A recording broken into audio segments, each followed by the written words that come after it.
Why do you always sound so bitter, Samantha? You should be grateful we even raised you. That was the sentence that finally broke me. Not when they took the money I sent every month. Not when they gave my old room to my brother's wife. Not even when my mother told her church friends I was too career-obsessed to ever be a good wife. It was that line. Grateful that they raised me, as if I hadn't paid the price 100 times over. My name is Samantha Grant, and I spent most of my life trying to earn my parents' love with my time, my money, my sanity. But nothing was ever enough. My mother, Darlene, always compared me to someone better. Your cousin got married at 25. Your brother just bought his second house. You're too emotional, Samantha. That's why people get tired of you. And my father? He'd just sit at the kitchen table, quietly nodding, silent co-signer to every emotional withdrawal. When I got my first job out of college, I made the mistake of telling them my salary. Within weeks, they were asking if I could help cover a few things around the house. I said yes. Of course I did. At first, it felt good to give. A new water heater, groceries during tough months, helping pay for my brother's wedding when his wife's family backed out. They always promised they'd pay me back. They never did. Instead, they started expecting it, demanding it. When I hinted I needed to save for my own apartment, Mom sighed and said, "I just thought you'd be more generous than this." And when I said I couldn't cover their credit card bill 1 month, Dad didn't speak to me for 2 weeks. Still, I tried. Birthdays, Mother's Day, Father's Day. I'd spend hours picking out the perfect gifts. One year, I handmade a photo album filled with childhood memories and letters. My mother opened it, flipped a few pages, and said, "Oh, I thought you were going to get us something nice this year." I laughed it off, pretended it didn't hurt, told myself they were just tired or stressed. But that photo album, I found it in a plastic bag under the sink the next time I visited, next to the mop bucket. The turning point came one spring afternoon. I'd driven 3 hours to surprise them with dinner and news that I'd gotten a promotion. They didn't even ask what it was for. Didn't ask about the job, the title, the raise. Mom just looked over her glasses and said, "I hope you're still planning to send us that money by the end of the month." My stomach dropped. I blinked. "Did you hear what I said? I got promoted." She shrugged. "So then you'll have even more to help us with." I laughed nervously. "I just thought maybe you'd be proud." Dad finally looked up from his paper. "Proud? For what? You still come home alone, don't you?" I went quiet. I didn't cry. Not yet.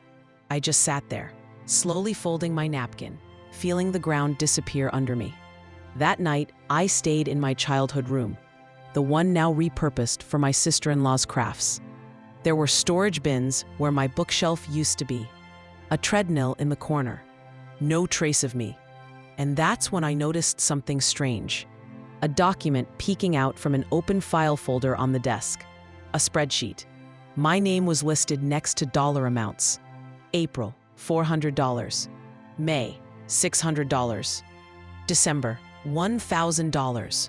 Underneath, in bold, expected monthly from Sam, donor. Donor, not daughter. Donor. That's all I was to them. Not family. A revenue stream. I packed my things before sunrise. No goodbye, no note, just silence. But what came next would shake everything I thought I knew about my family. Because hidden deep inside an old drawer in my grandmother's desk was a letter. And that letter would uncover a truth so buried, so shameful. It would make everything finally make sense. The way they treated me, the lies, the erasure, all of it. The letter was in a yellowed envelope, tucked behind a stack of old Christmas cards and expired coupons. It was addressed in shaky handwriting. "For Samantha, if she ever needs to know the truth." My heart thudded. I hadn't seen my grandmother's handwriting in over a decade. She passed away when I was in college. She had always been the only person in my family who made me feel truly seen. I used to sit with her on the porch in the evenings while she braided my hair and told me stories of how strong I was, how proud she was of me. But this felt like something different, something she never dared say out loud. I opened it with trembling hands. It was dated 2 weeks before she died. My sweet girl, if you are reading this, I am gone, and I fear your parents have done what I always suspected they might. I left you the house. I left you the savings. I left you the antique rings and the land in Kentucky, because you were the one who cared for me, sat by my side, loved without condition. But I've seen the way they talk to you, the way they dismiss you.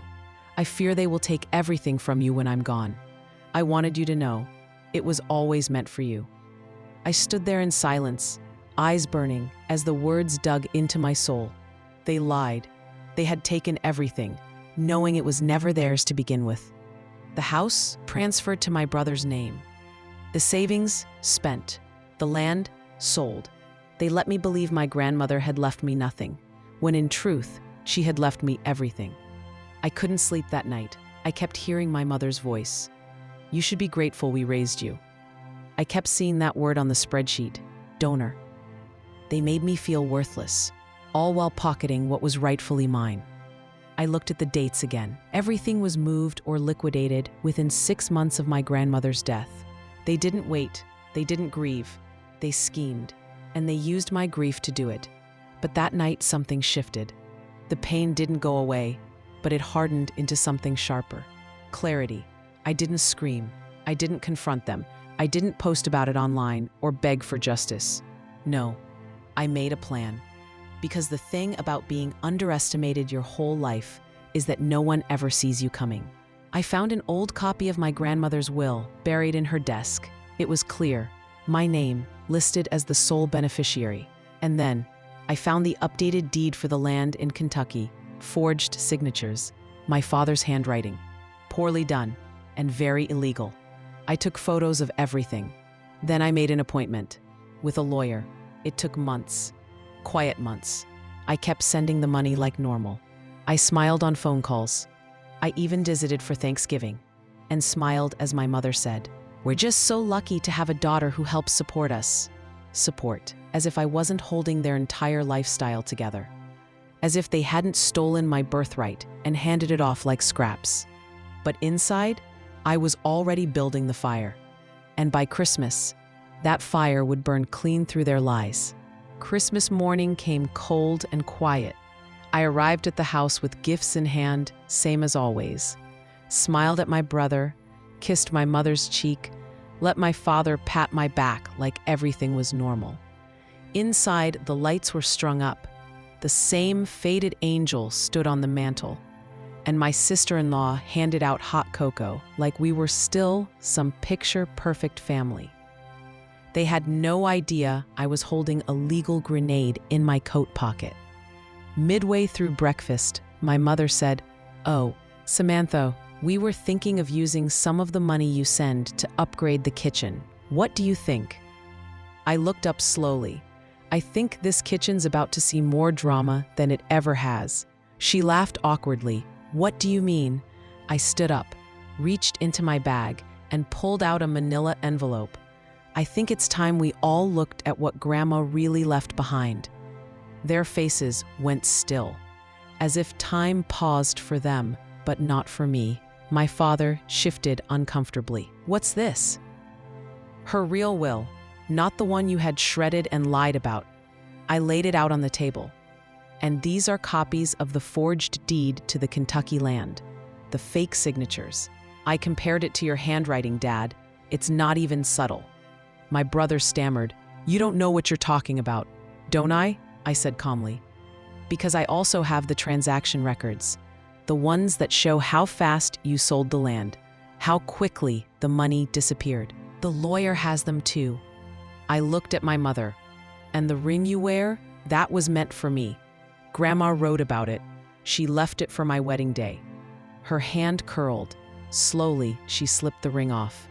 She didn't say a word, but her eyes dropped to the floor. I didn't scream. I didn't cry. I didn't ask why. I just stood there, letting silence do what words couldn't. because they weren't shocked at what I'd said. They were shocked I had proof. They never thought I'd find out. Or worse, that I'd fight back. The lawsuit wasn't dramatic. It didn't need to be. Fraud is fraud. Forgery is forgery. The court ruled in my favor within 6 months. The house? Sold, and the proceeds transferred to me. The savings they hadn't already blown. Frozen.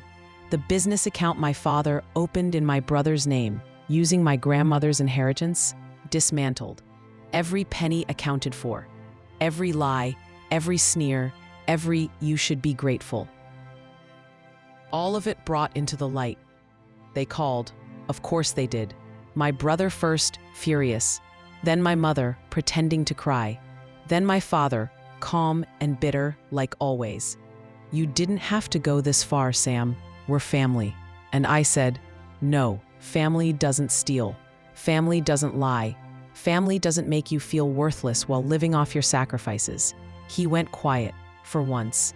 I think he finally realized I wasn't the donor anymore. I was the storm. But the part I didn't expect was how peaceful it felt. To walk away. To finally let go of the hope that they'd love me better one day. To stop chasing the version of them I had made up in my head. Because the truth, they were never proud of me. Not when I graduated early. Not when I got promoted. Not when I sent thousands home each year. They just saw what they could take. But now they had nothing left to take. 6 months later, I moved into a small cottage on the edge of the Kentucky land my grandmother had left me. The one they tried to erase from my life. It wasn't fancy, it wasn't loud, but it was mine. And for the first time in years, I slept without anxiety tugging at my chest. I could breathe, I could exist without apologizing for it. One evening, I sat on the porch, tea in hand, and watched the fireflies blink across the field. A letter sat in my lap, unopened. It was from my mother, the 4th one she'd sent. I hadn't opened any of them yet, but that night, I did. "Samantha, I don't know what to say. I know you probably hate me. Maybe you should. But please know, I didn't mean to hurt you. We just thought, well, we thought you had more than enough. You always seemed so strong. You never needed anything from us. I didn't realize until it was too late that we broke something we can't fix. I hope you can forgive us one day. Love, Mom." I folded the letter and set it down. I didn't feel angry. I didn't feel vindicated. I just felt done. I didn't reply, not because I wanted revenge, but because I no longer needed closure from people who had only offered conditions. A few weeks later, I opened a scholarship fund, named it after my grandmother, the Ruth Morgan Foundation. It was for young women like me, daughters who felt invisible, unheard, unchosen, girls who worked hard and still weren't enough for the people who raised them. I funded it with the money I had fought to reclaim, because if I could use their cruelty to build something kind, then none of it had been wasted. One day, while visiting the local school I sponsored, a teenage girl approached me. She had a scholarship letter in one hand and tears in her eyes.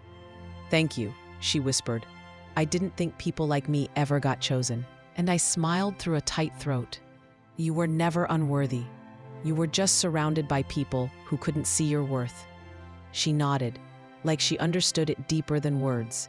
And in that moment, I realized I had become the kind of person I had needed all my life. Not bitter, not broken, just free. They said I should be grateful, but gratitude isn't owed to those who bleed you dry. It's a gift, and now I choose who gets it.